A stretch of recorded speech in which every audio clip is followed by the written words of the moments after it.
simplified prefecture system and introduce councils, so that through the elected council members by the schools, they would be able to have a representation and a voice to the administration, so that the administration would understand the needs of the children, and also introduce them early enough in the process of electing.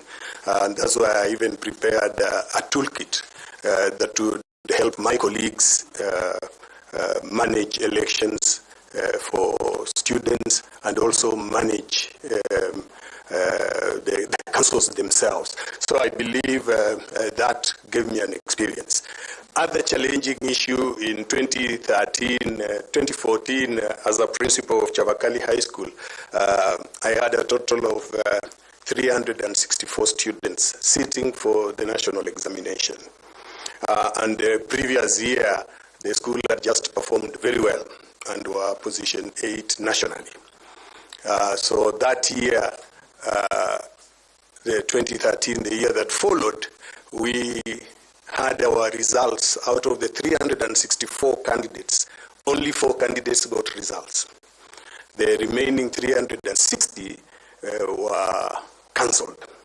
And the information from the Kenya National Examination Council was that the students colluded. So here I was with the hostile parents, with the hostile students who did not want to understand. And remember, at that time I was serving as the national vice chairman, and they could not understand why, as a national vice chairman, your students could meet results. So it took a lot of persuasion, and that's one strength I have. A lot of explanation, a lot of listening to them, their challenges. Some were saying they have no money to repeat, and also now to convince the board how we can take back these students. And I was able to calm the situation. We were able to get back all those students whose results were cancelled back into the school. Those who could not raise fees, we managed to keep them in. So I ended up with 600 and something candidates.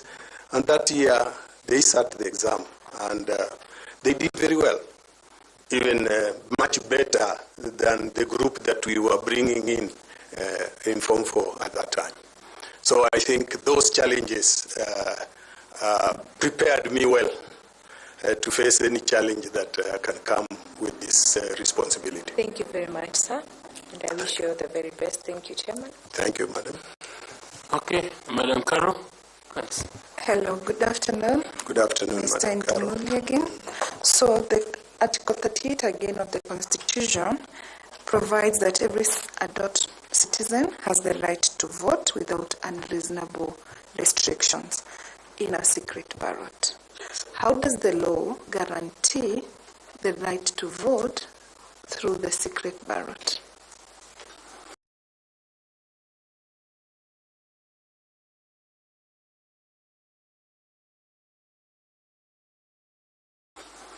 First of all, the adult must register as a voter before this adult can vote. But in my view, I still believe we have a challenge in the voter registration. Although the Kenya National, I'm used to exams. Though Iebc has moved to do registration digitally, but I think we need to do it a notch higher. Because I'm looking at this young man who has just, or a lady who has just got an ID and would want to vote, and you need to go and register at a center. And to travel to that center, maybe this person requires some money. It becomes difficult. Can we now make it easier that they can register online and leverage on technology? And that's one strength that in all the schools that I went, I ensured that technology was one of the things we were leveraging on. Okay.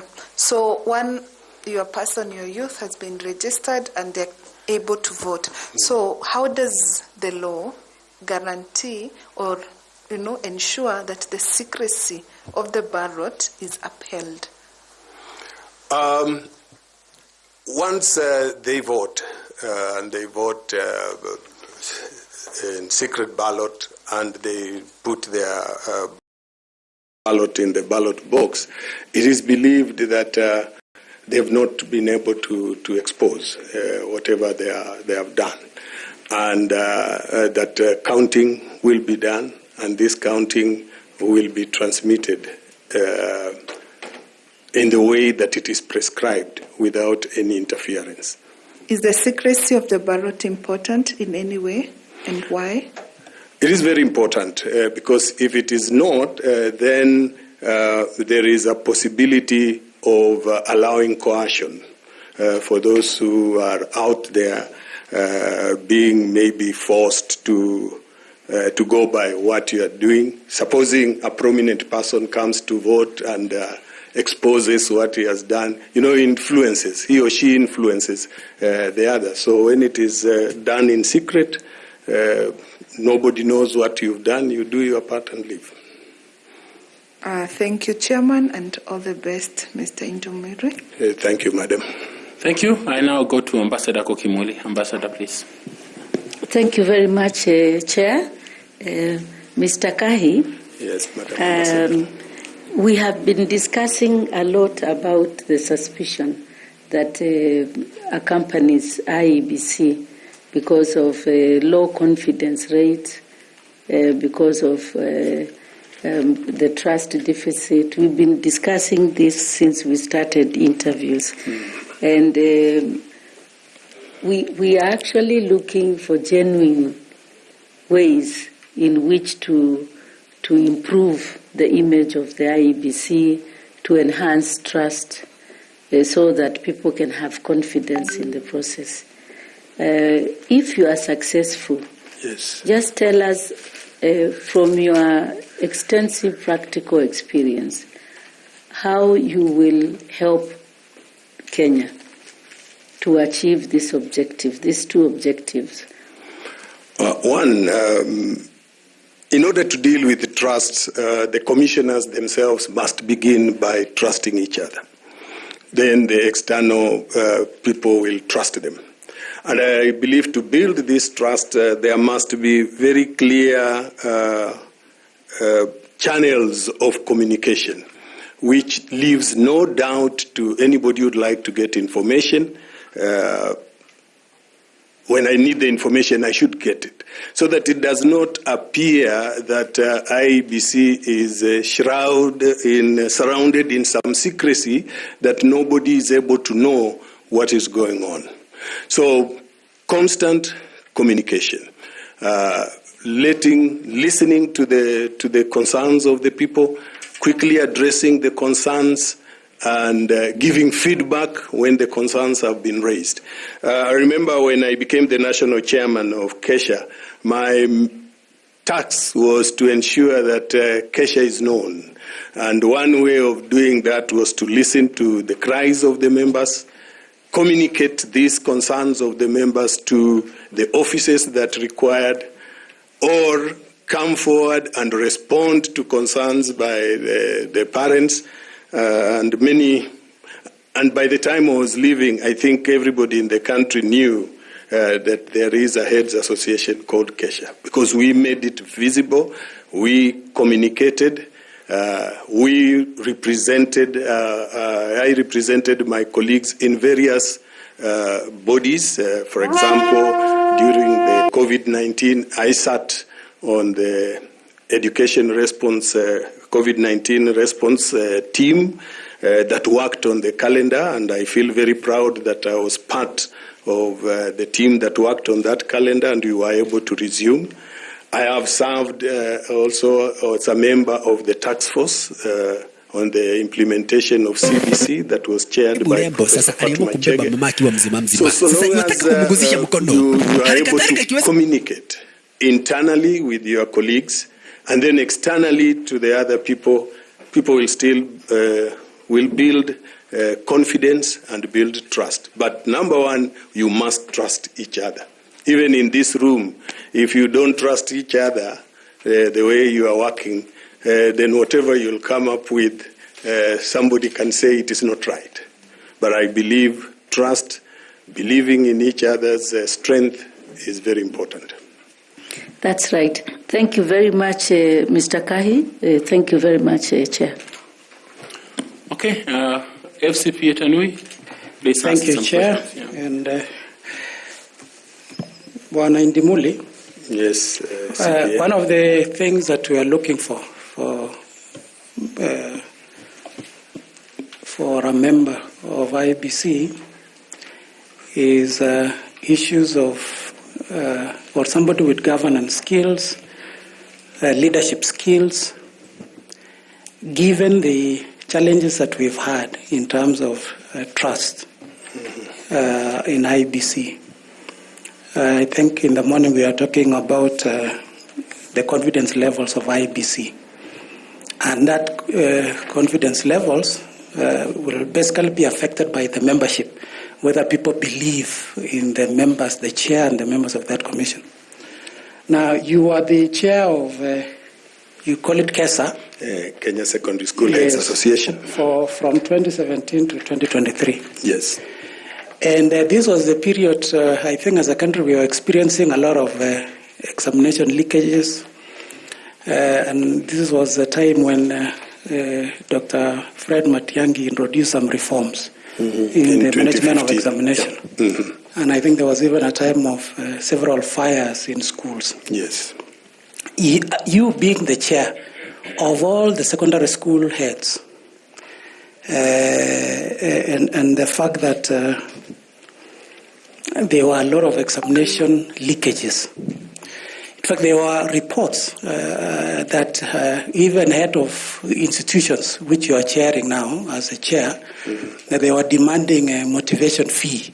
Parents were being asked to pay some motivation fee. Yeah. And there were rumors that that motivation fee would end up maybe at the examination council. So there was a lot of pressure. In fact, I do know of a chair of a board of management who refused to participate in the payment of motivation fee. Mm-hmm. And the parents of the school removed him because he said this idea of motivation fee should not arise. So having been the chair, you are the head of all the head teachers of secondary schools. Yeah. First of all, what do you have to comment on that? And that experience and taking Mr. Indimuli now to IEBC, and he's going to oversee a very competitive process, given the nature of our election in this country, how competitive they are, the issue of trust deficit that is there, and given your leadership at Kenya Secondary Schools Heads Association. What is your take? Thank you. Of course, those who are there, but as the leader of Kenya Secondary School Heads Association, I was not encouraging or allowing people to do that. And we had very many meetings with the Kenya National Examination Councils, with the Ministry of Education and Teacher Service Commission to try and curb this. And that is how we came up with certain measures when Honorable Fred Matiang'i was the minister on how we could do this. If as an association we were allowing it, then as a chair I wouldn't have participated in that multi-sectorial team that was dealing with it. What we are saying is there are different individuals who may need to do certain things, and these individuals who are wayward, it's important that they are identified and dealt with as individuals. And I'm happy the Ministry of Education, the Exam Council, and Teacher Service Commission were able, and where they can, even up to now, they are able to punish teachers and principals that are involved in such malpractice. So I believe even at IEBC, so long as the commission is focusing on ensuring that we have credible elections that can be trusted by everybody, then we need to be able to put in place mechanisms that will identify any challenge of those who might want to do some malpractices. And lastly, the way we conduct national examinations is more or less similar to what we do in our general elections. Yeah. So what specific experience will you bring on board into the conduct of our general elections? Number one is timely disbursement of, in the exams, it was timely disbursement of examination materials or examination question papers to the distribution centers and timely distributed to the centers where the examination was being taken.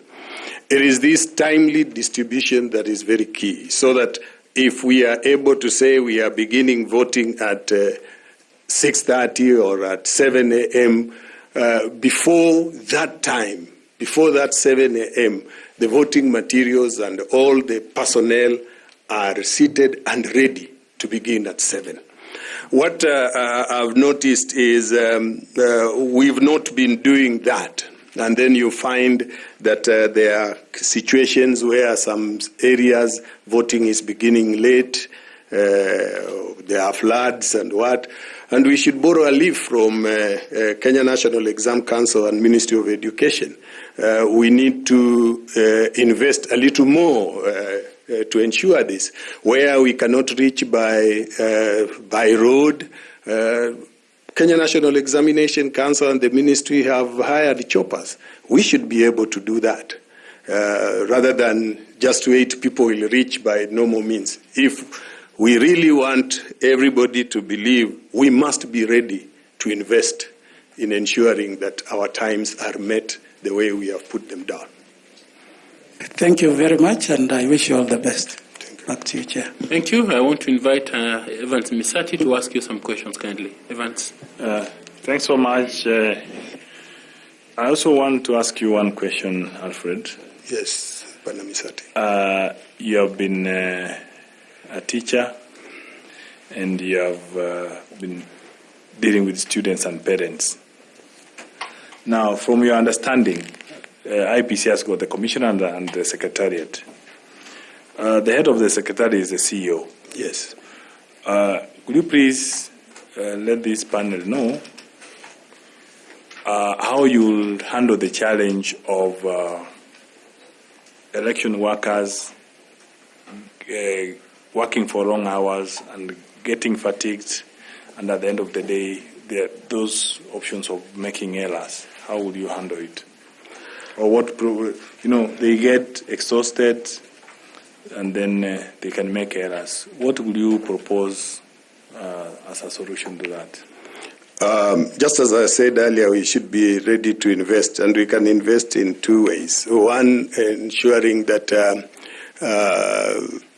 early deployment of our officers to the ground early enough, and if there is any extension, we should be able also to be able to compensate them for that.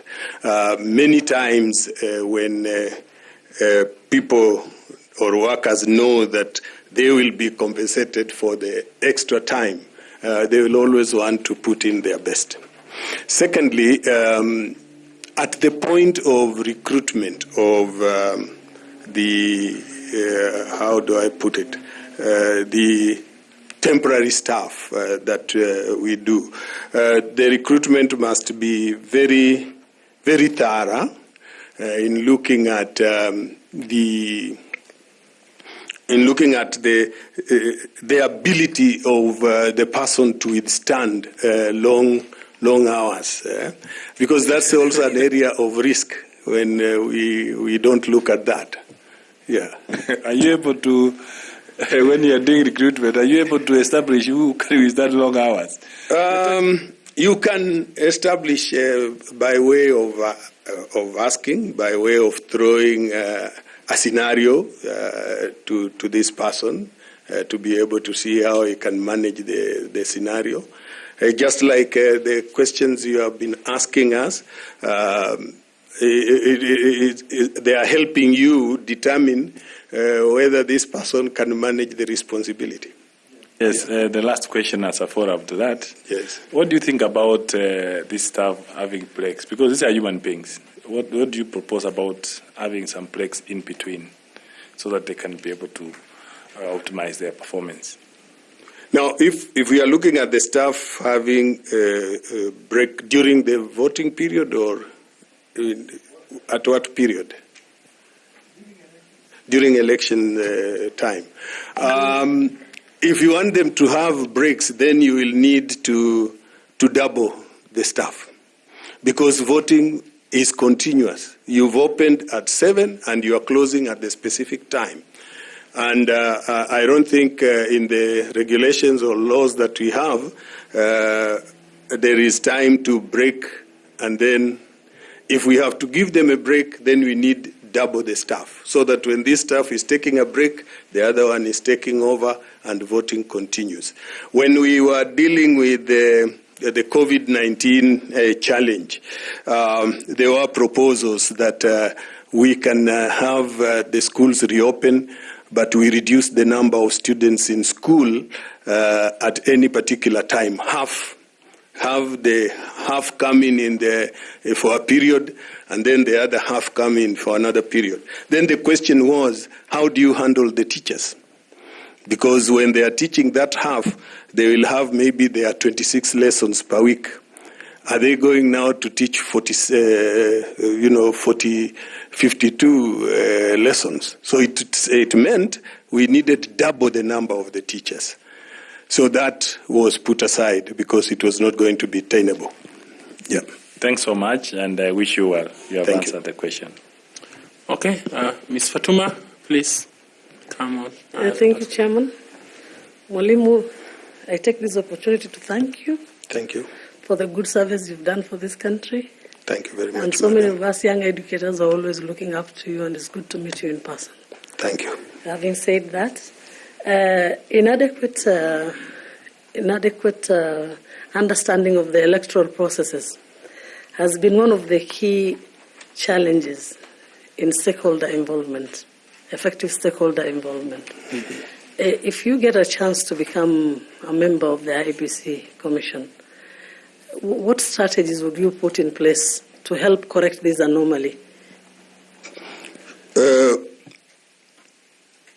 An informed person will perform better.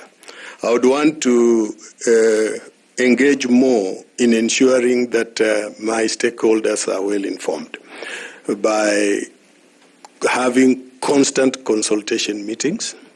We can do even workshops for them so that they are able to understand what the Commission is doing. And from their understanding, they can give us feedback. And by doing it so regularly, it becomes a normal thing that this is what is done, and they can also communicate to the other people. Yeah. Thanks. Thank you, Chair. Thank you. I want to ask Nicodemus Bore to ask you one or two questions. Nicodemus, please. Yes, Bwana Indimuli. Yes. This panel is also looking for a member who will have the ability to navigate uncertainties or complex challenges. In this case, if there is a natural disaster, such as flooding, which may have affected polling stations, how will you navigate such emergencies during an election? It will depend. If it happens earlier, is what I had mentioned earlier, that we must be able, as a commission, to do a rapid response to our officers who will be facing that challenge. Maybe getting a chopper to ferry them the way the Ministry of Education does. If it is somewhere where boats can be used, then we use the boats. Because flooding, somehow, I don't know how the gods decide on this.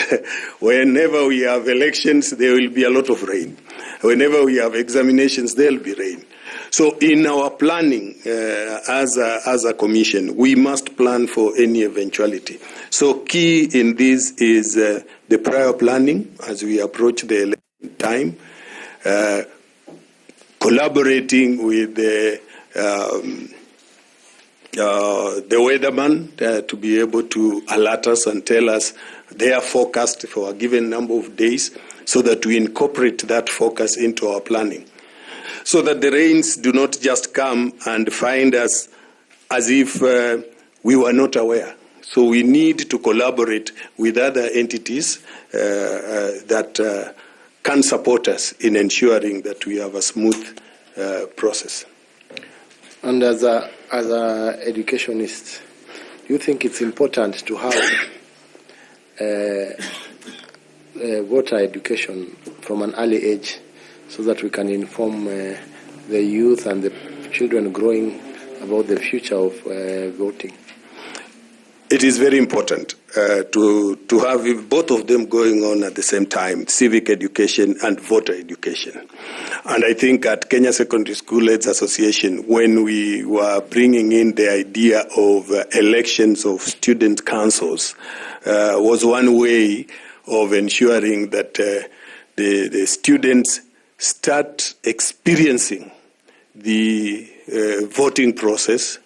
They start experiencing the feeling when you lose at an early age, so that when they grow up, this would be part of them. And it will be important also as a commission to collaborate with the Kenya Institute of Curriculum Development to see how voter education and civic education in terms of issues of understanding the voting process or the election process in the country to be incorporated into the curriculum, so that as the children learn and move forward, they interact with these things at an early age. When they come out, they will have known. The only thing remaining is for them to now participate practically. But at least the theory, the information they would be having. Yeah. Thank you very much, and all the best. Thank you. Mr. Kahi, other than use of choppers, yes, are there other ways we can mitigate against those things that Wanabora was mentioning, like floods and what have you, so that we ensure voting still continues? The choppers would come in if we want to really start at the time we want to start. But if we can monitor, because in some areas, like areas of Kitui, where we have the floods coming in for some time and then they rescind, then time can be taken, and this time must be compensated. But the challenge would be how is that polling station served with electricity? Because it would mean maybe you would delay for about 3 hours or 4, and you would need to extend this 4 hours at the end of the normal voting time to compensate them. If there is no proper lighting, again it becomes a challenge. So compensation is one. But this must be carefully considered. I may not very quickly think of any other way of doing it, Mr. Chairman. Technology? Yeah, technology in voting. That's why earlier I said we need to go a notch higher in the issues of voter voting. Can we institute the use of technology? For example, many times you find somebody came into the polling station and only voted for the president and didn't vote for the others, isn't it? And there have been questions on that. Supposing we leveraged on technology, and if I want to vote only for the president, then I can do it from the comfort of my house. I was looking at the process of getting my CRB certificate. I uploaded my ID card by way of taking a photograph and uploaded it. Since an ID card or the passport is one that is being used to confirm that I'm a Kenyan, can we develop this system further? That we can upload this information, have my biometrics. So if you look at some of the phones, you are able to open it using your biometric. I think we just need to think a little bit beyond what we've done now. Build on already what we have, and we can be able to leverage on technology. I know technology may have also its challenges because it is being manned also, and behind the scenes, something else could happen. But we can get tamper-proof information. I mean, a system that can be audited, and you see what has happened. So technology is key. Thank you. Professor Adam Solo, kindly ask some questions. Thank you, Chair. Bwana Indimuli Kahi. Yes, Prof. First, let me also join the rest, in particular Fatma, in saying that you have served this country well. Thank you, Prof. And the discipline, the demeanor, even the court lapel shows that you deserve the name Mwalimu. Asante sana. Now, here we are looking for a member of the Iebc who will carry and champion for the realization of the vision of Iebc. Would you tell this panel the vision and mission of Iebc? Wow. I must admit that one I've not been able to follow it, so I would request you pass it. Okay. Very well. What are some of the measures that can be put in place to ensure that the decision-making processes of the Commission are ethical? Yeah, one, there must be transparency in whatever decision you want to take. It must have been collaborated by other members. So collaboration is key, transparency is key, and respecting the rule of law. So that whatever decision you are taking, you're asking yourself whether it conforms with what the law says. So that these decisions are not challenged in a court of law. And is it collaborated? Did you consult well so that you are arriving at a decision that is well informed? I believe that would be very important. Thank you, Chair. Prof, do you have some other two last questions, kindly? Yes, Mwalimu. The questions I usually ask at this stage, my chair describes them as high school questions, where you have been a principal for very many years. Yes. And where my good friend Bore asked you about civic education and even whether elections should be taught right from secondary school or even primary school. And one of the documents that one would like to see the children of Kenya and the students of Kenya grasp in order for them to develop patriotism at an early stage is the Constitution. How many chapters are in the Constitution of Kenya? There should be, is it 20 chapters? Okay. Let me come to your domain so that yes. I'm not unfair to the Mwalimu. Who was the longest serving Secretary General of NAT? Ambrose Deadongo, the late. Thank you. Thank you very much, sir, for your time. We have learned from your experience.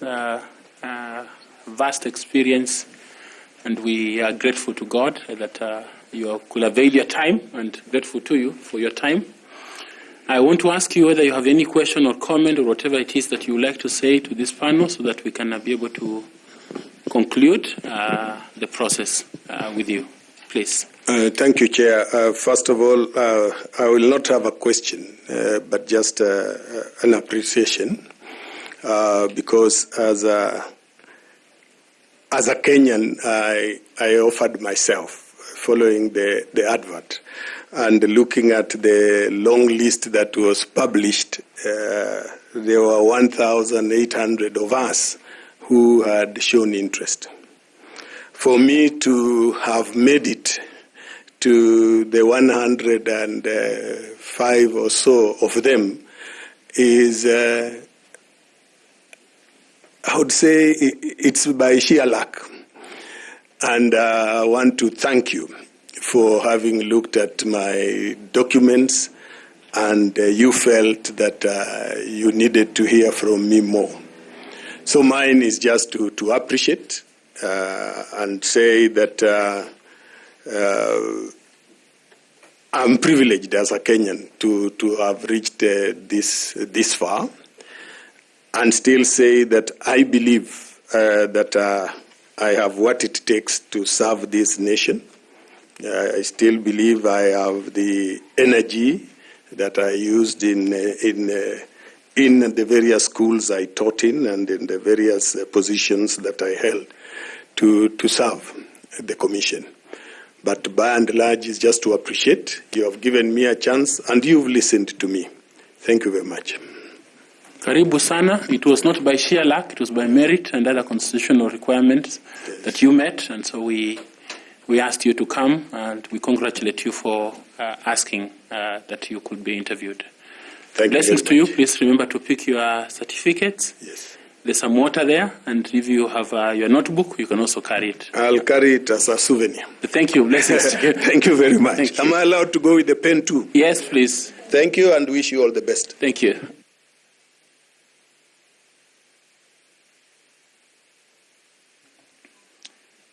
Thank you. Do we have our other candidate around? Yeah, please. Let's get the next candidate. Let's get the next candidate. Susan, please.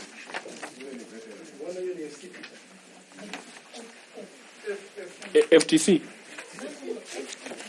F? F.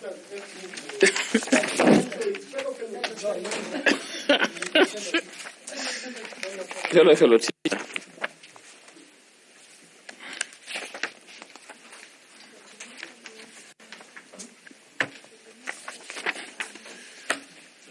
Yes. Yes. Yes. Okay. We are still live, so please keep your cool.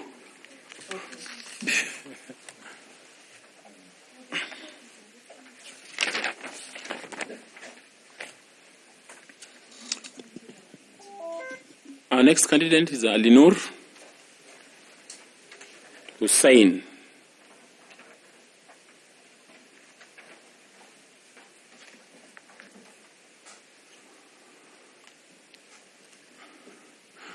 Welcome, Mr. Alinur Hussain.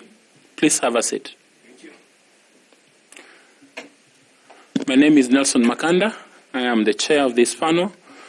Allow me to thank you for responding to our invitation that you put in an application for this esteemed position of member of Iebc, and to thank you on behalf of Kenyans for desiring to serve them, because the Kenyans are desirous of a fully constituted commission, and so we are grateful that you responded.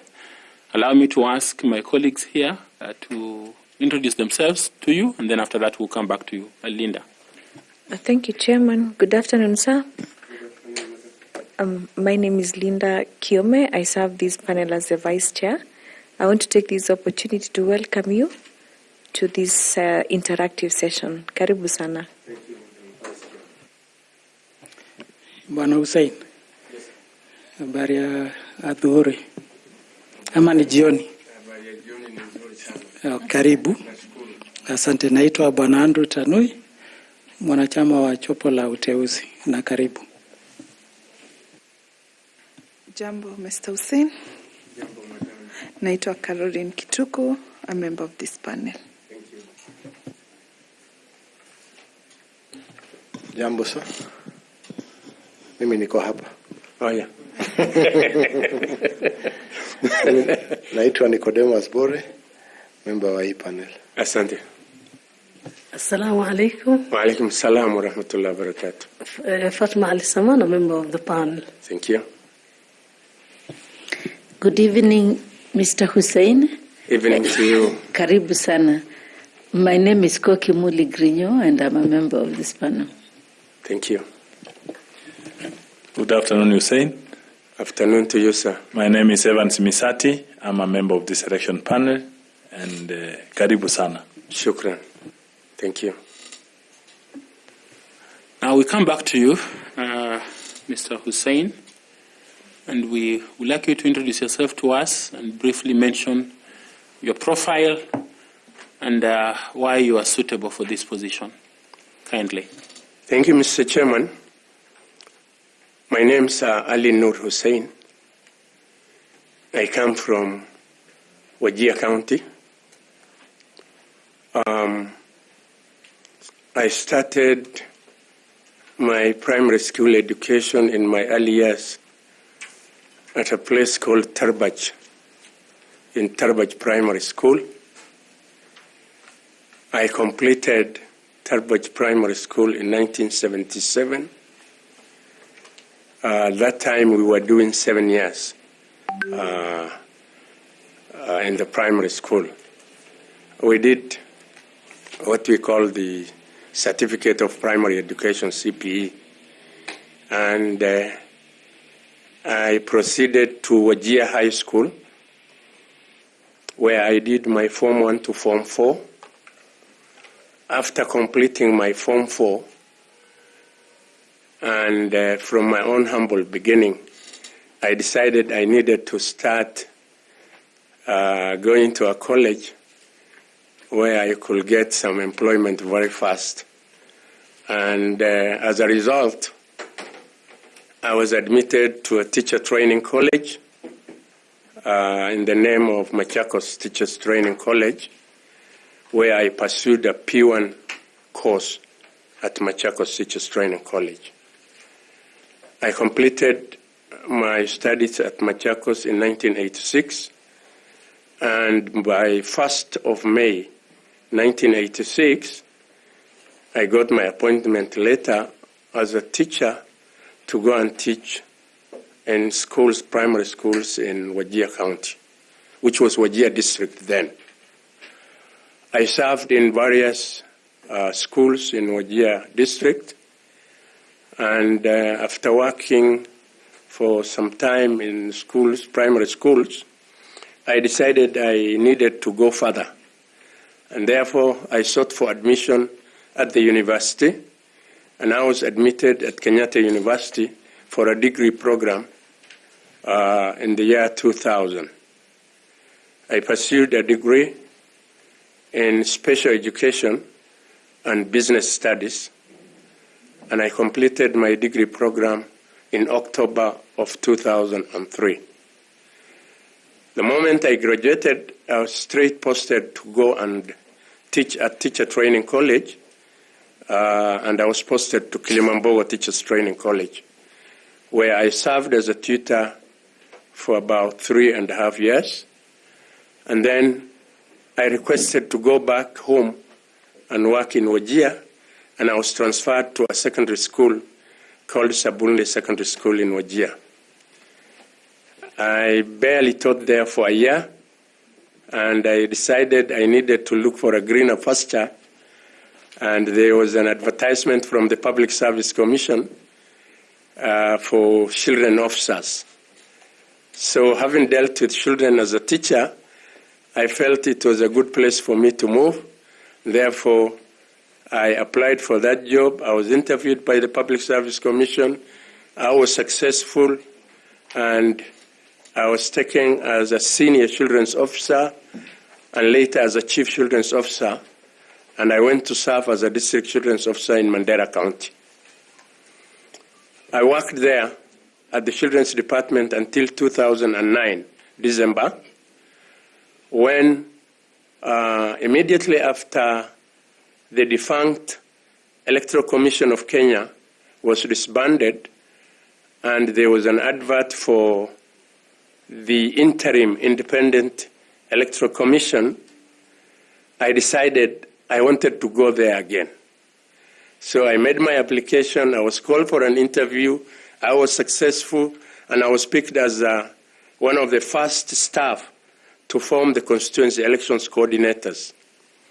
So the moment I was taken as a constituency election coordinator, I was posted to Wajir North constituency as the person in charge of that constituency.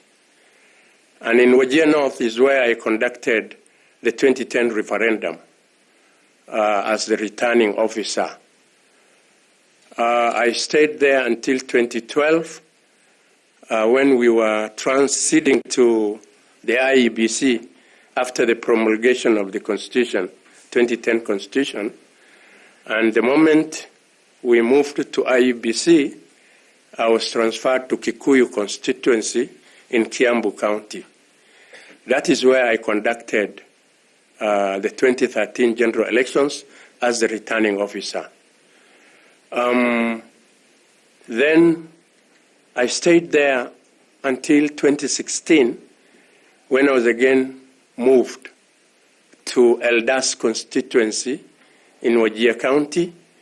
And at Eldas constituency, my stay was short-lived because elections were approaching in 2017, and you could not continue becoming a returning officer where you were serving as an elections coordinator.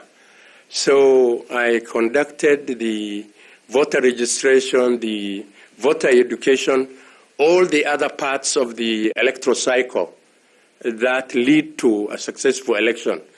But before the elections, in May of 2017, I was moved to Garissa County in a constituency called Lagdera. And that is where I conducted the general election of 2017 at Lagdera constituency, Garissa County. I stayed in Lagdera up to 2018, and in 2018 I was moved to Garissa Township constituency in the same county of Garissa, and I stayed there slightly up to before the last general election 2022.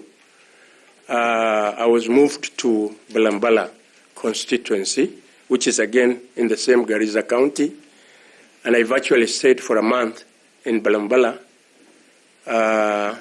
because I was approaching my time for retirement. My due date for my terminal leave was due. So I went on terminal leave, and I didn't conduct the 2022 general election as a returning officer, but I had completed all the other aspects of the electoral cycle in Garissa Township.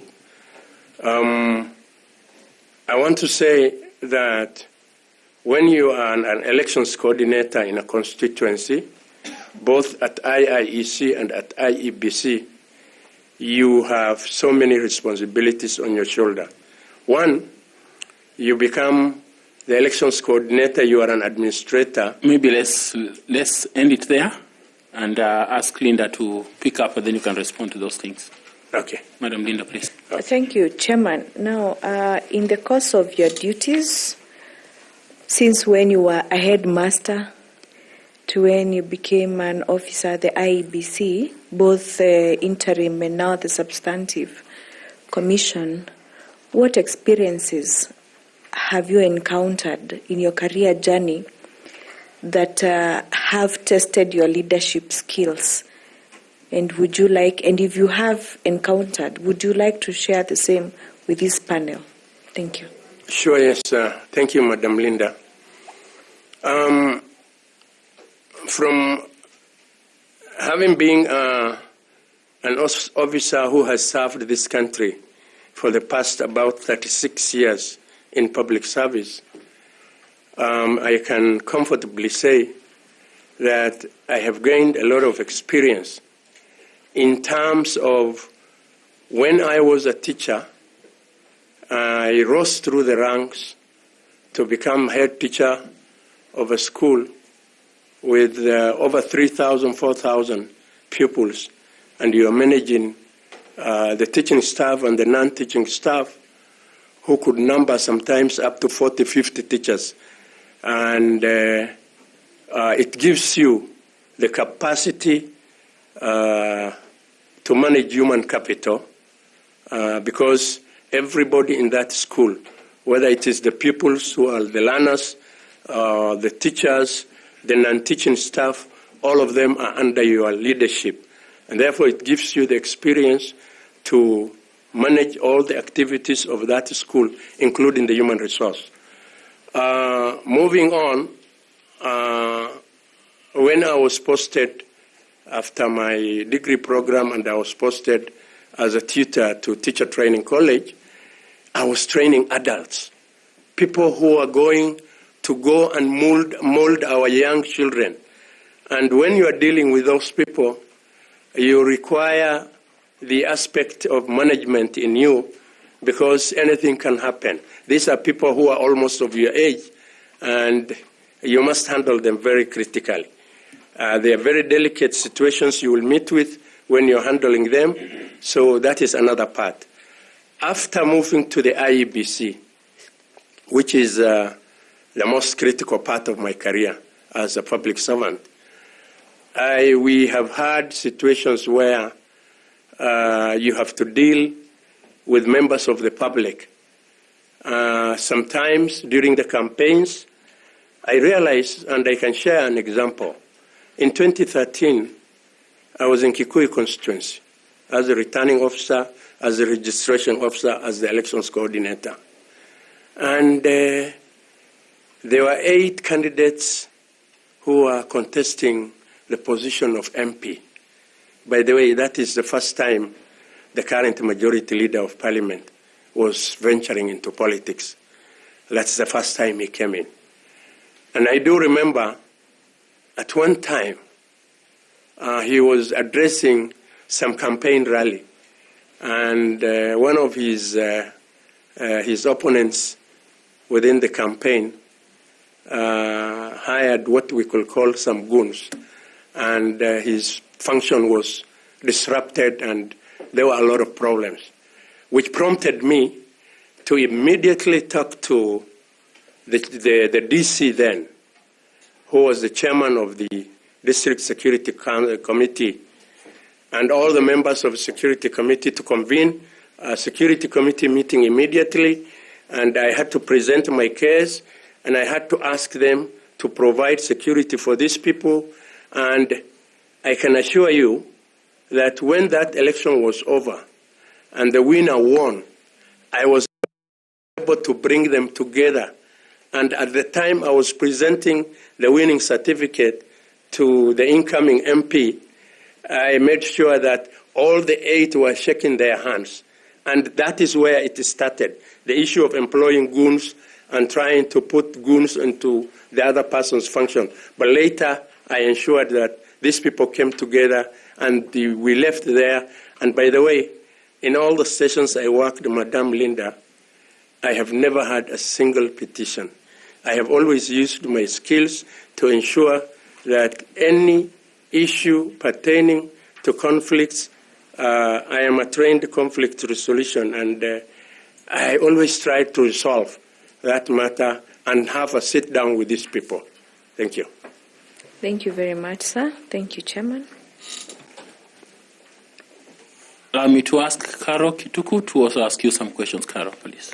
Thank you, Chairman, and karibu tena Mwalimu Singh. Thank you. I want to start from where you stopped by saying that in every constituency you've worked, everywhere you've been, there's not been a petition to court. If you're successful and you become the member of IBC, one of the responsibilities of IBC is dispute resolution. Sorry? Dispute resolution. Sure. Can you explain to this panel how does IBC get into dispute resolution to resolve various disputes at various stages during the electoral cycle? Thank you. Thank you, Madam Caroline. Dispute resolution is a critical aspect in the functioning of this particular commission because we're dealing with politicians, we're dealing with political parties, we are dealing with the citizens, and therefore it's an important item in our function.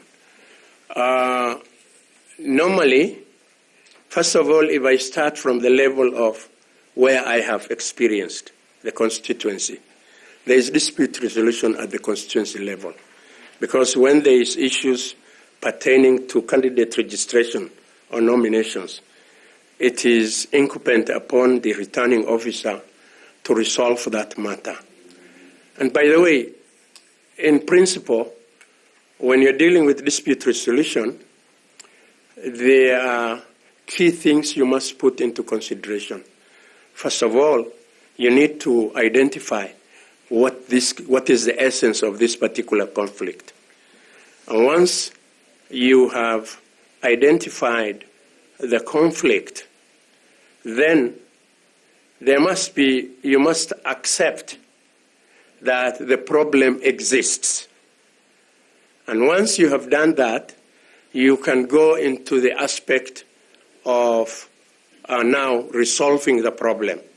So what I am saying is, IEBC has a dispute resolution committee, which is charged with resolving issues pertaining to campaigns, to nominations. The only thing that they don't do in their dispute resolution is on election petitions and on results, election results.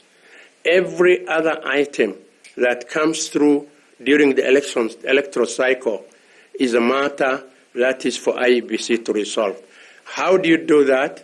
You need to sit down with your stakeholders and understand where the problem is and have a discussion. Who are these stakeholders, which are very important in dispute resolution? Very important, and the key stakeholder at that juncture is political parties, liaison committees, political parties themselves, the candidates. These are all stakeholders.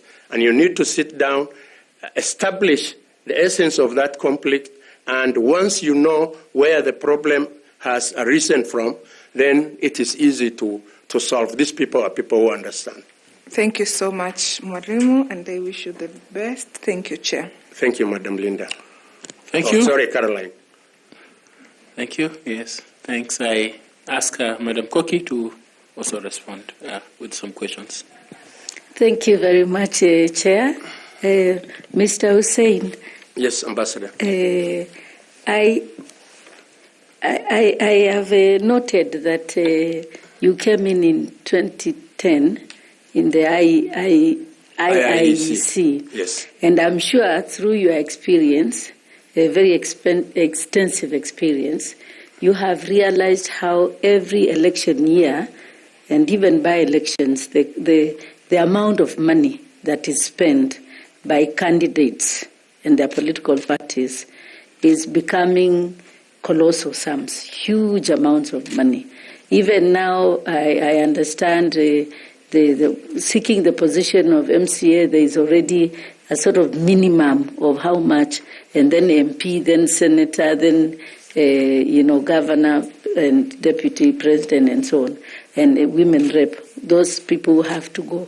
So it is now becoming almost an accepted conduct of spending money, which presents some really serious complications. So I want you to share with the members of the panel and the members of the public how we can deal with this problem of using so much money in elections and the consequences for it. But I'll remind you the second part if you forget. Okay.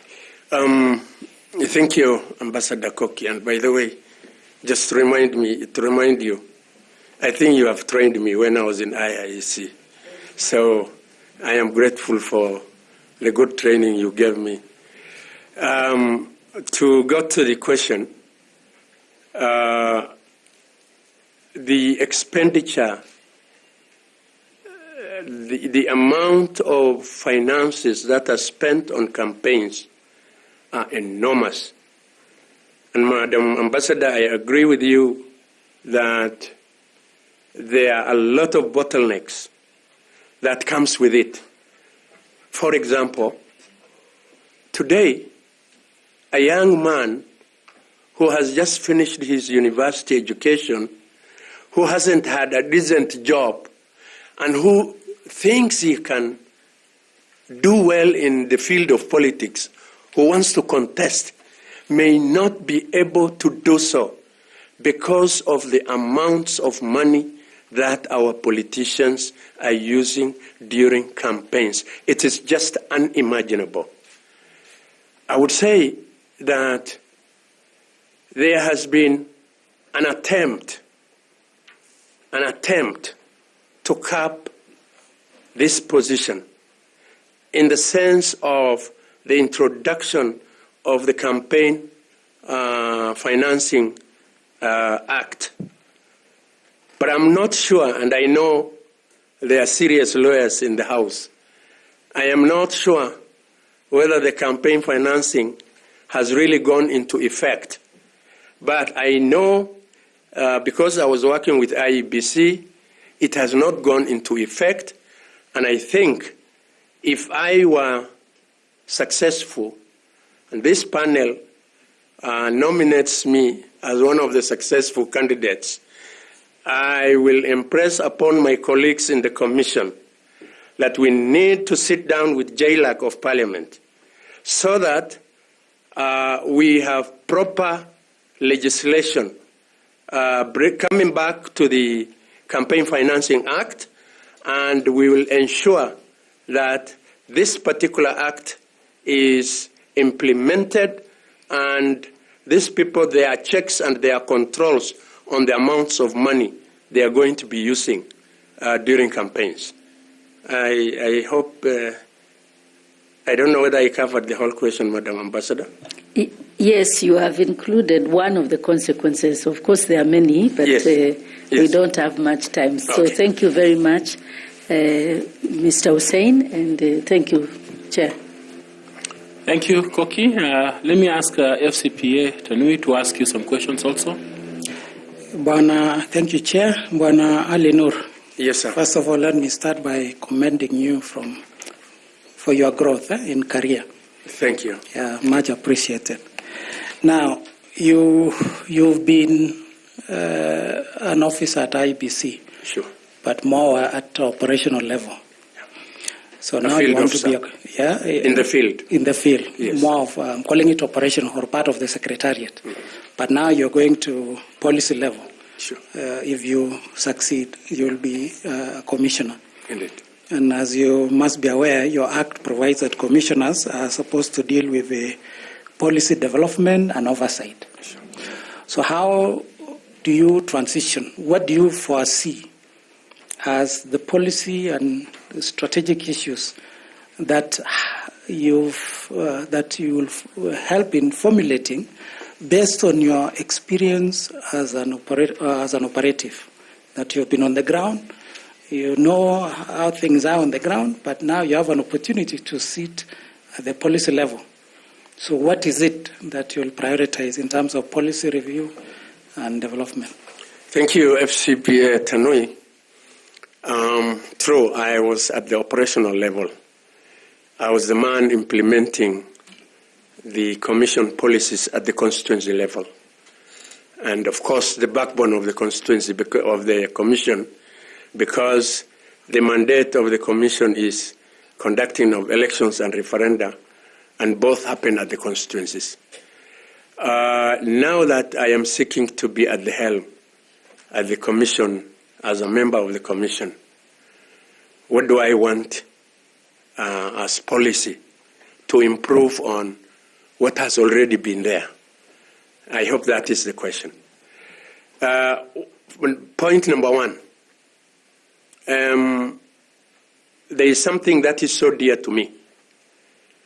And if I am lucky to be one of the commissioners, I will bring it on the table.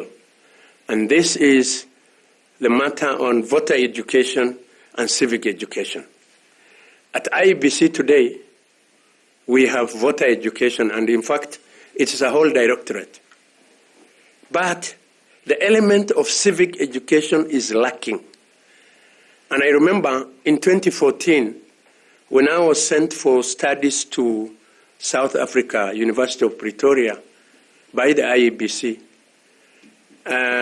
South Africa had their elections. I went there in June, and they had their elections in April.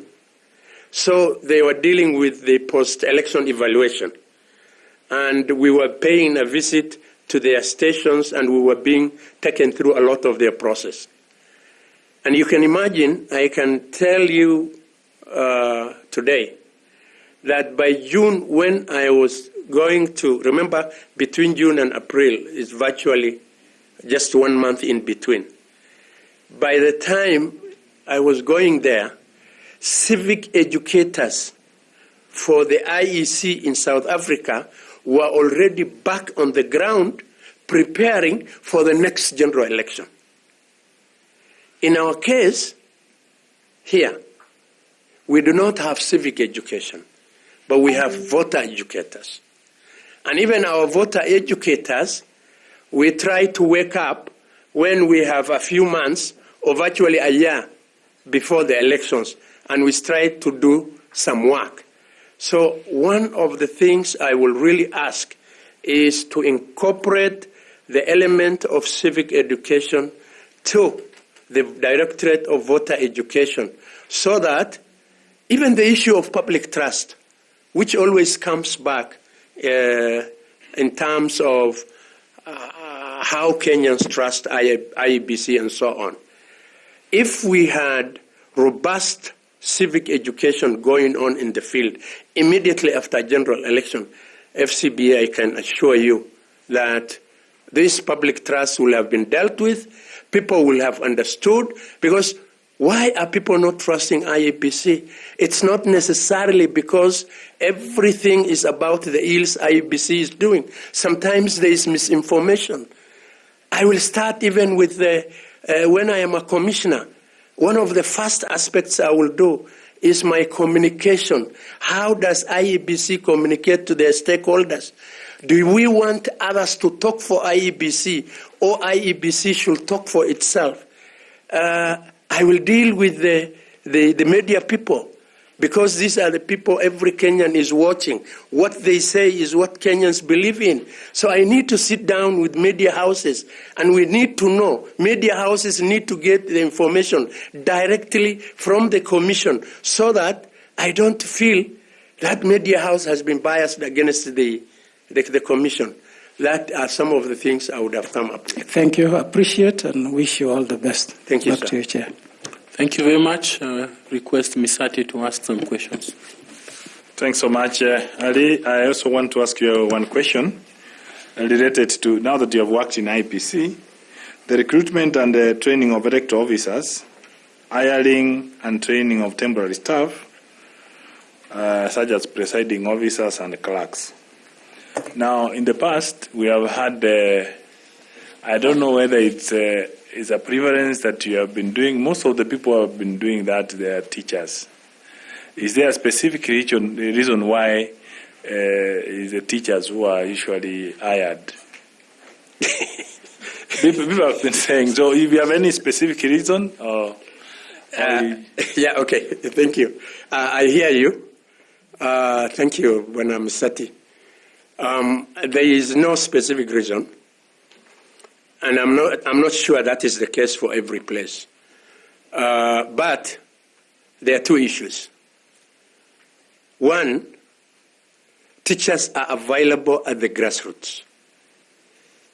They are the people who can really handle these issues, and they are the ones who are available at the grassroots at the time of elections. Because, remember, the teachers who are serving in our primary schools, and most of them are locals of that area. They understand the local language. They have a lot of advantage over other people. They are the people who can really assist the voters in doing what they are supposed to be doing. And on the other hand, most of the polling stations, which are manned by presiding officers, are domiciled in primary schools, secondary schools. And again, sincerely, is it only not fair to have a teacher to be the presiding officer? Because even when we bring our materials, if you have a teacher from that school who is a presiding officer, he will help you even in the storage and in other logistics. He will really assist you.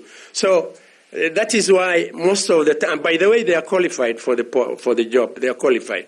So those are some of the reasons why teachers are very many when we are hiring the temporary staff at Iebc during elections. Do you attribute that to anything in relation to the security and somebody who is able to be held responsible in case of anything? Indeed, yes. Indeed. Thanks so much, Chair, and I wish you well, ma'am. Thank you, sir. Thank you very much. I want to invite Fatuma to also ask you some questions. Thank you, Chair. And Mr. Ali Noor. Yes. Actually, you've handled my question so articulately on the issue of stakeholder engagement. So I just wanted you to add a portion on how you would engage the security agencies. Thank you. Thank you, Madam Fatuma. Security agents are a key component of our stakeholders because in elections, security is key.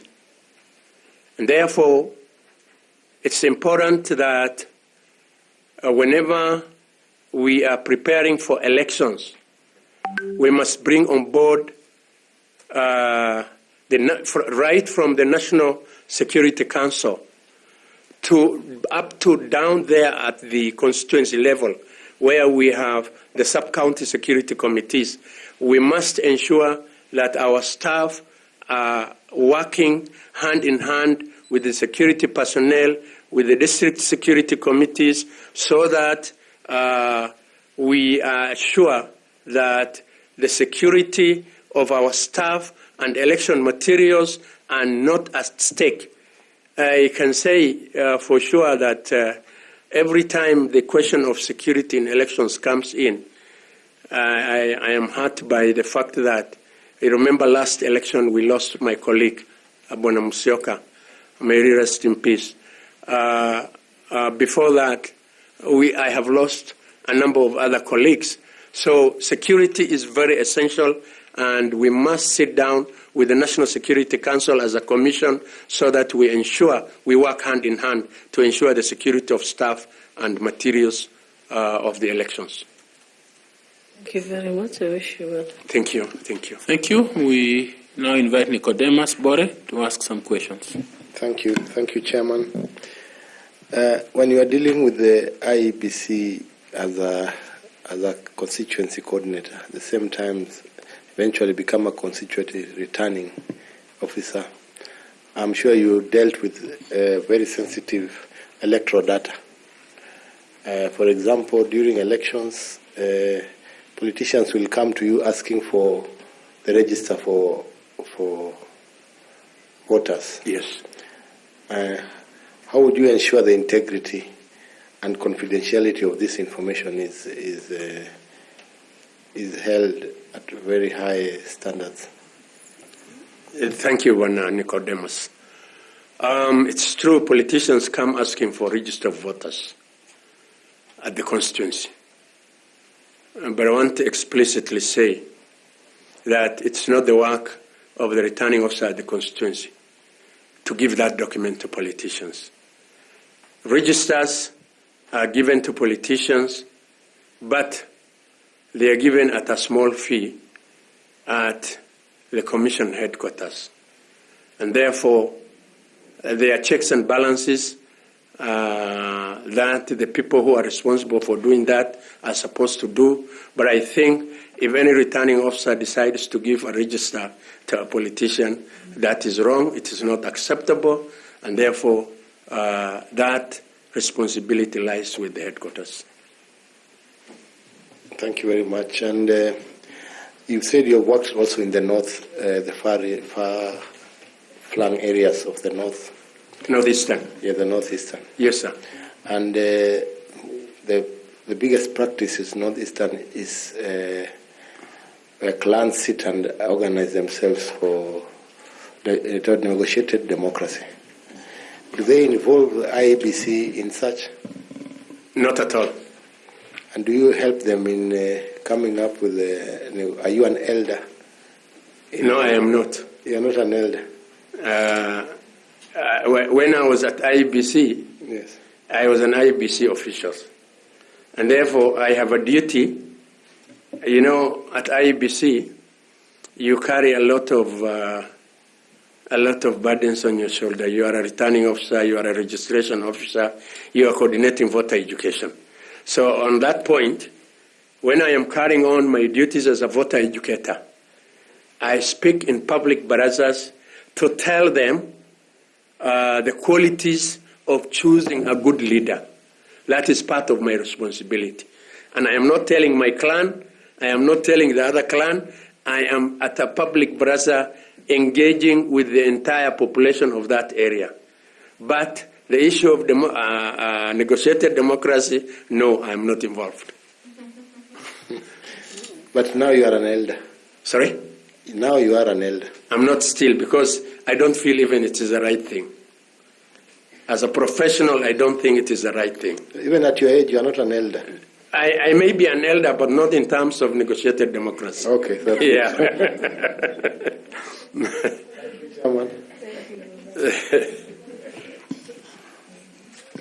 Why are you vehemently opposed to it?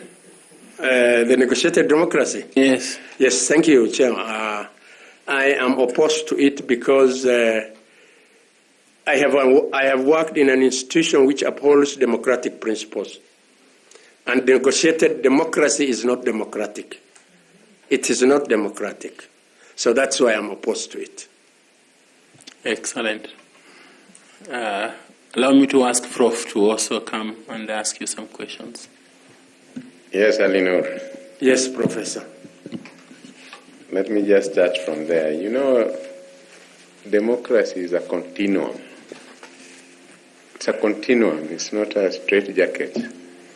And therefore, if people build consensus, because democracy is about majority having their way and the minority having their say. So if the majority and the minority come and agree that we have agreed on this, it could also be an option, but that's not my question. Now, you've served Iebc well in the Secretariat. What is this driving motivation that you feel going a notch higher into the commission will achieve? In other words, you could as well have just decided I'll be in the Secretariat until I retire. So what is this that you feel you can only accomplish as a commissioner and not as a Secretariat member? Thank you, Professor Olo. I have worked at Iebc for about 13 years. I am a Kenyan. I love my country. I have no other place in this world I can call home. I have worked in Mandera County, which is a border to Somalia and Ethiopia. I have never put my foot on the other side of either of the borders. That is how much I love my country. I have been working for the last 13 years at Iebc at operational level. And when I was working, every time after an election, when I see issues, people going to the streets, people who are dissatisfied, I have always been telling myself, I wish this was not done like this, it was done like this. For instance,